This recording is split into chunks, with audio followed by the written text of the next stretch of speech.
कि वो लोग अच्छे तरह से अब आए हैं, तो अच्छे तरह से मैं उम्मीद करता हूँ कि वो पढ़ाई का काम भी करेंगे। दूसरे राउंड का, जिसे TRE 2.0 कह रहे हैं लोग, उसका भी विज्ञापन निकल चुका है और मैं समझता हूँ कि उतनी ही पारदर्शिता और ईमानदारी से इसमें भी परीक्षा लिया जाएगा और अभ्यर्थी चयन होंगे इसमें भी। इस बार पिछले बार की तुलना में कुछ परिवर्तन हुए हैं, जिसके बारे में विज्ञापन में भी अंकित है। कुछ बिंदुओं को मैं ज़रूर स्पष्ट कर देना चाहूँगा। अभ्यर्थियों के लिए ये जानना बहुत ज़रूरी है कि इस बार हम लोग अतिरिक्त समय नहीं देंगे सुधार के लिए। इसलिए वो आवेदन भरते समय या अपने दस्तावेज जमा करते समय पूरी मतलब एहतियात बरतें, कभी कोई इसमें कोई त्रुटि नहीं हो। अगर किसी कारणवश अगर त्रुटि रह जाता है तो उन्हें बेहतर होगा कि वो नया आवेदन दें, नया निबंधन कराएं, नया आवेदन दें। सर मैं आपको रोकना चाहूँगा। सर क्या एक अभ्यर्थी जिसे उसने अप्लाई कर दिया, ठीक है, उसने सबमिशन हो गया उसका, तो क्या वही अभ्यर्थी सर उसी आधार कार्ड पे दोबारा वो आवेदन दे सकता है? बिल्कुल दे सकता है। ये चीज़ हम लोगों ने व्यवस्था कर दिया है और हम लोगों का कहना यही है कि भाई आप जब निबंधन करा रहे हैं, अगर निबंधन में एक बार जमा कर दिए, उसके बाद आप सुधार नहीं कर सकते हैं।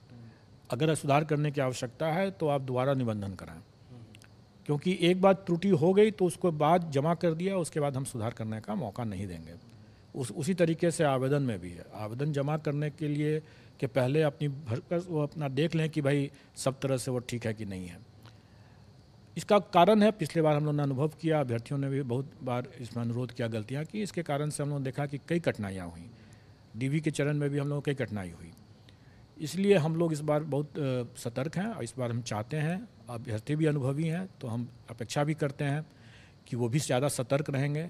इस बार कोई दूसरे मतलब साइबर कैफ़े या किसी और स्तर से कोई गलती हो जाए तो वो गलती उनकी मानी ही जाएगी और उसके लिए उनको खामियाजा भी भुगतना पड़ सकता है। इसलिए सतर्कतापूर्वक अपना भरें, सही तरीके से हो जाएगा। फिर सर कई अभ्यर्थियों के सवाल ये आ रहे थे कि जैसे 6 to 8 में है, किसी का सोशल साइंस पे उसने ग्रेजुएशन में हिंदी भी रखा है और अंग्रेजी भी रखा है, तो क्या सर वो जो अप्लाई करने के टाइम में क्या सर वो हिंदी सब्जेक्ट भी दे सकता है, अंग्रेजी सब्जेक्ट भी दे सकता है, या फिर वो 6 to 8 के लिए 2 अलग अलग फॉर्म भर सकता है क्या? और इसी से जुड़ा एक सवाल ये है क्या उनकी परीक्षा वो एक दिन में होगी या अलग अलग होगी, ये क्या होगा सर? देखिए, पिछले बार भी TRE 1 में भी ये शर्त था कि जिस विषय में STET किए हैं उसी विषय में वो परीक्षा दे सकते हैं। अगर उसने 2 विषय में अगर STET कर भी रखा है तो उसमें से किसी एक को चुनना होगा उनको। वही शर्त इस बार भी है। लेकिन भाषा में से एक को ही देना पड़ेगा। हाँ, अगर उसने दोनों में कर रखा है, जैसे अमूमन ऐसा नहीं हुआ होगा, लेकिन मान लीजिए अगर ऐसा कोई कर लिया होगा तो उसको एक ही में चुनना होगा उसे। लेकिन इसमें थोड़ा सा एक इशू है, वो ये है कि कल्याण विभाग की भी कुछ वैकेंसी है, लगभग 1000 टोटल है। वो भी इसमें इस परीक्षा में सम्मिलित है। उसमें दो पेपर ऐसे हैं जो कि शिक्षा विभाग की वैकेंसी से मिलता जुलता है, लेकिन उसके बावजूद भिन्न भी है। वो एक है भाषा और दूसरा है संगीत कला। शिक्षा विभाग में जैसे आपने भाषा के बारे में पूछा, तो उसमें भाषा के लिए अलग अलग भाषा है, जबकि कल्याण विभाग में भाषा करके एक ही वैकेंसी है, एक ही पद, एक ही कैटेगरी ऑफ वैकेंसी है, और उसमें हिंदी भी हो सकता है, उसमें इंग्लिश भी हो सकता है। स्वाभाविक है कि उसमें दोनों हमें, अगर हम लोग क्रिकेट की भाषा में समझें तो उसमें थोड़ा ऑलराउंडर की ज़रूरत है। वही स्थिति संगीत ऑब्लिक कला है, जबकि शिक्षा विभाग में उसके लिए अलग अलग बना हुआ है। म्यूज़िक के लिए अलग है, ललित कला के लिए अलग है, नृत्य के लिए अलग है, मतलब अलग अलग उसमें है। जबकि कल्याण में उसको एक ही करके इंटीग्रेटेड करके एक ही माना गया है, मतलब फिर से वही ऑलराउंडर वाले कंसेप्ट पर है। स्वाभाविक है कि इसमें जो अभ्यर्थी दोनों में देना चाहेंगे, मतलब शिक्षा विभाग में भी मान लीजिए अंग्रेजी में देना चाहें और कल्याण के भाषा में देना चाहें तो दे सकते हैं। और इसके लिए हमको भाषा, जो कल्याण की जो भाषा पेपर होगा और कल्याण विभाग का जो संगीत और कला का जो पेपर होगा, वो हमको अलग से लेना पड़ेगा, क्योंकि एक ही अभ्यर्थी शिक्षा विभाग का भी दे सकते हैं और फिर इसका भी दे सकते हैं, इसलिए हमें अलग अलग करना पड़ेगा इसको। सर एक सवाल ये है कि बीपीएससी ने के पास सर जो आपने जो एग्जामिनेशन कैलेंडर जारी किया था, जो शिक्षक भर्ती परीक्षा है सर, इसके साथ और भी कई लंबित परीक्षाएं हैं सर, हजारों की संख्या में एप्लीकेंट हैं, वे वेट कर रहे हैं कि क्या विभाग के पास केवल शिक्षा विभाग ही रह गया है, कि आयोग के पास कुछ और भी तो विभाग हैं सर, उसका रिजल्ट कब तक आएगा सर? इस सवाल का जवाब लोग जानना चाह रहे हैं सर। अगर कौन-कौन सी परीक्षाओं का रिजल्ट आपके प्रश्न बिल्कुल सही हैं और इसी कारण से हम लोगों ने पिछले बार भी ये स्पष्ट किया था कि जो सप्लीमेंट्री रिज़ल्ट टीआरई 1 में लोग जो मांग रहे हैं, एक तो हमें उसका डेटा नहीं आया है। जब वैकेंसी हमारे पास पता चलेगा कि कितने ड्रॉप आउट्स हैं, कितने डिस्क्वालीफाइड हुए हैं, तभी हम सप्लीमेंट्री आंकड़ा हमें पता चलेगा कि कितने देने हैं। तो उसका रिज़ल्ट हमारी प्रायोरिटी में थोड़ा पीछे जाएगा।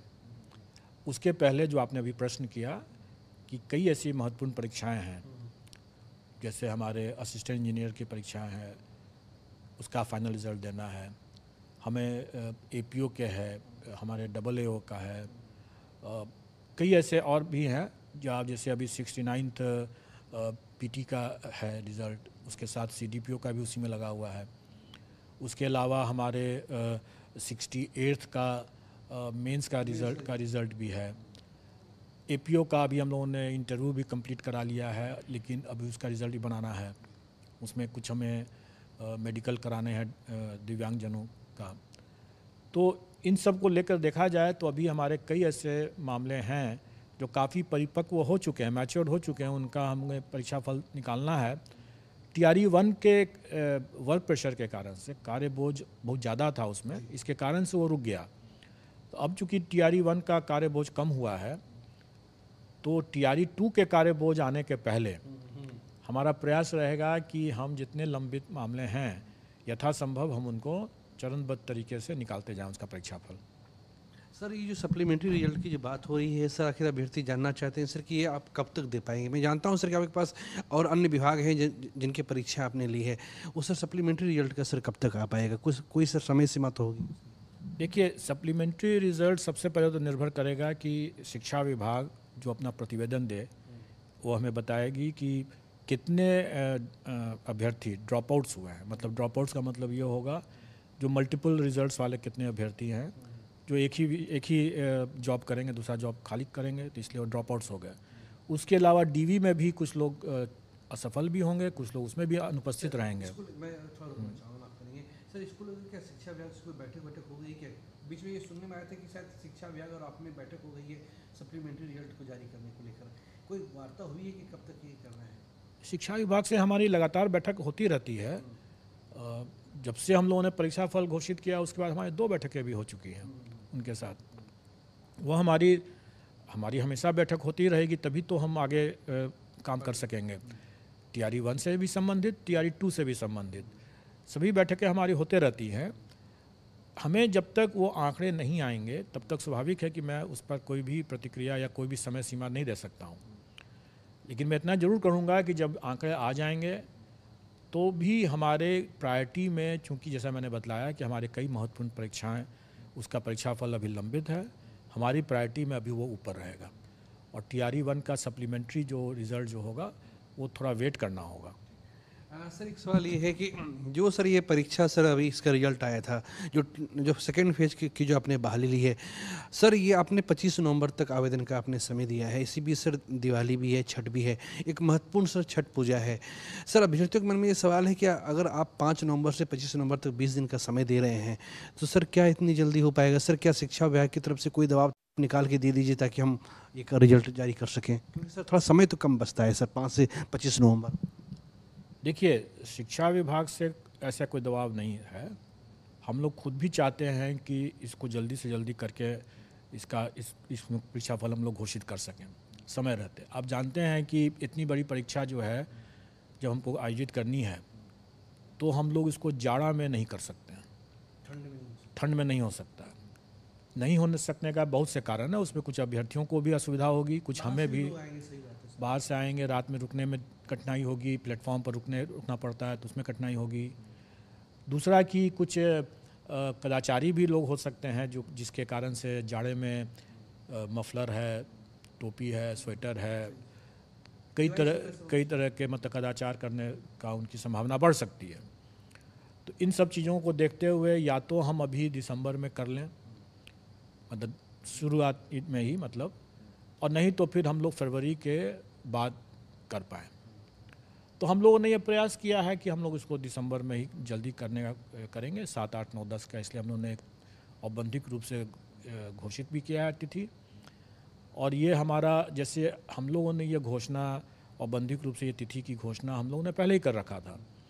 हमने विज्ञापन में के माध्यम से जो आवेदन देने के लिए हमने अधिक समय इसलिए दिया क्योंकि अभ्यर्थी अपना जो दस्तावेज है वो अपना आराम से बनवा लें और उसके बाद वो अपना जमा कर दें उसमें, इसलिए हम लोगों ने 25 तारीख तक कर दिया।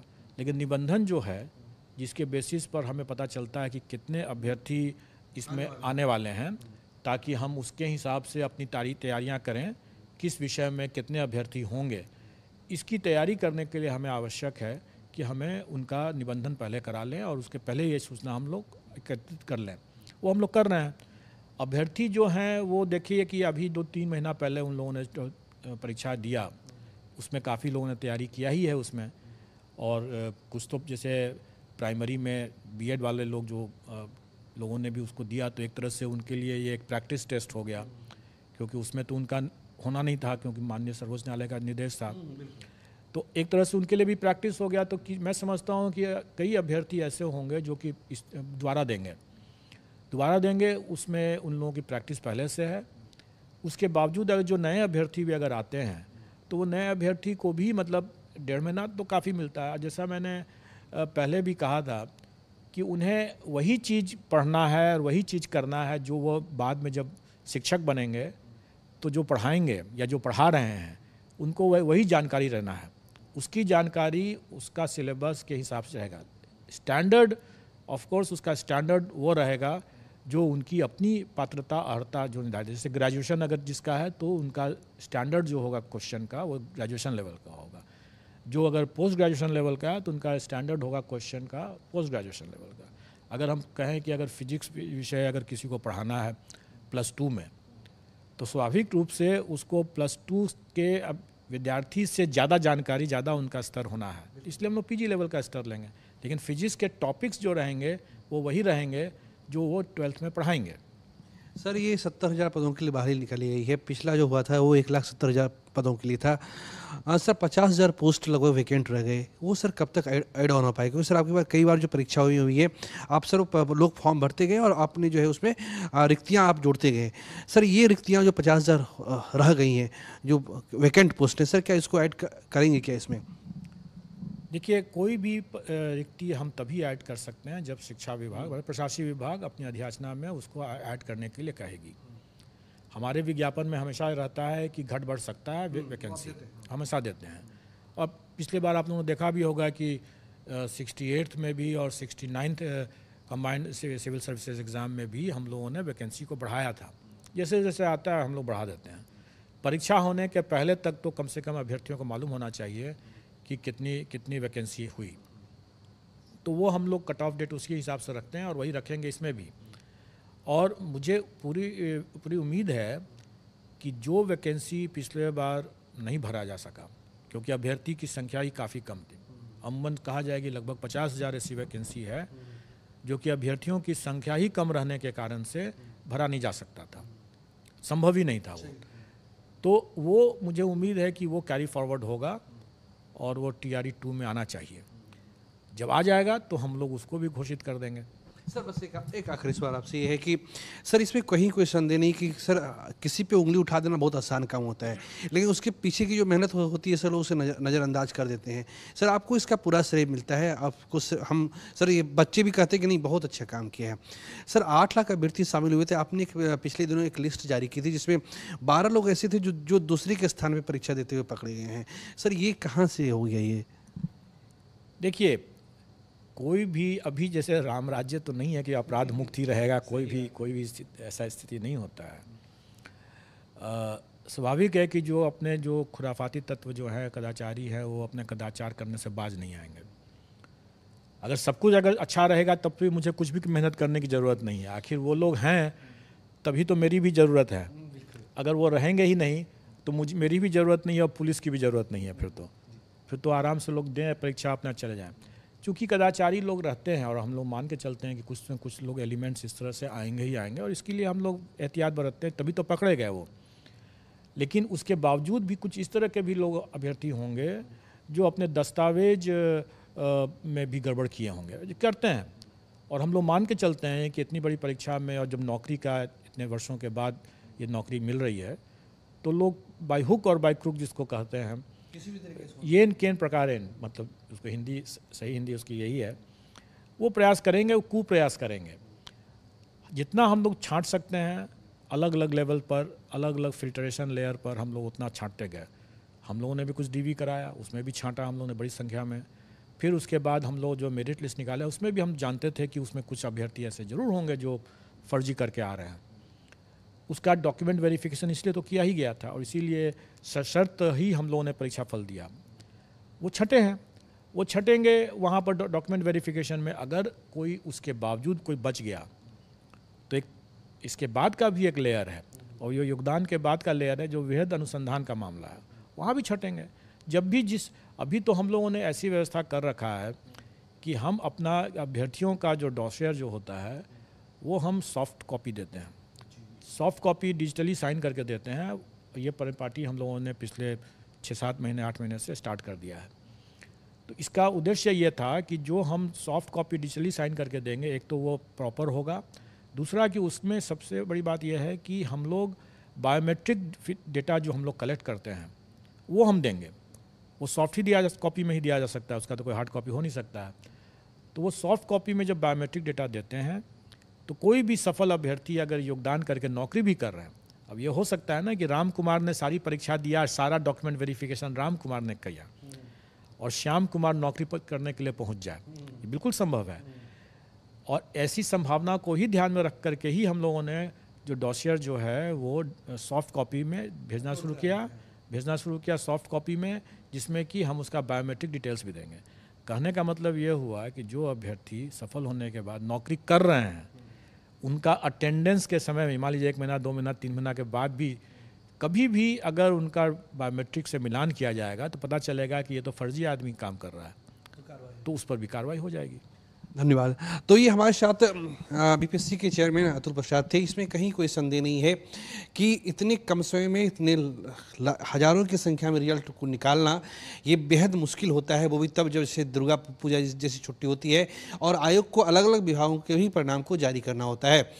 इस कठिन घड़ी में और इस वक्त जब सबसे ज़्यादा देश में अगर मांग है वो रोजगार की है, तो बीपीएससी ने रोजगार देने का एक अहम काम किया है। सबसे बड़ी बात यह है कि जो अभ्यर्थी जो 2 तरह की मांग कर रहे हैं, एक मांग है कि सप्लीमेंट्री रिजल्ट कब तक जारी होगा, दूसरा कि जो 50,000 पोस्ट जो पहले फेज में बाकी रह गई थी उसे कब तक इसमें ऐड ऑन किया जाएगा।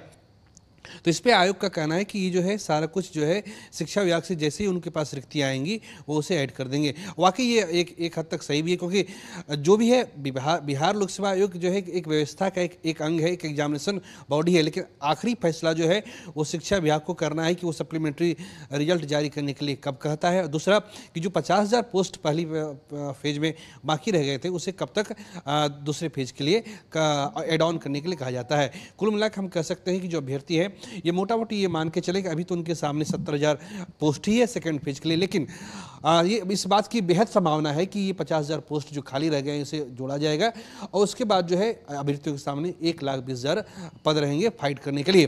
तो पूरे भारत की जो अभ्यर्थी हैं उसकी नज़र है। और आपको याद होगा कि पिछली बार जब वैकेंसी निकली थी तो उस वक्त डोमिसाइल था, लेकिन बाद में डोमिसाइल हटा दिया गया और इस बार जो शिक्षा विभाग ने ये कदम पहले ही उठा लिया कि उसने पहले ही अधिसूचना कर दिया कि जो आवेदक हो भारत का नागरिक हो। कुल मिला के कह सकते हैं कि जो बिहार लोक सेवा आयोग है उसने अपनी पूरी जिम्मेदारी निभाई है और वो बाकायदा उसकी पूरी कोशिश है कि जो परीक्षा हो पारदर्शी हो, निष्पक्ष हो, कदाचार मुक्त हो। बाकी का जो सफर है वो शिक्षा विभाग को तय करना है। कैमरा पर्सन फिरोज के साथ प्रीतम कुमार, कशिश न्यूज, पटना।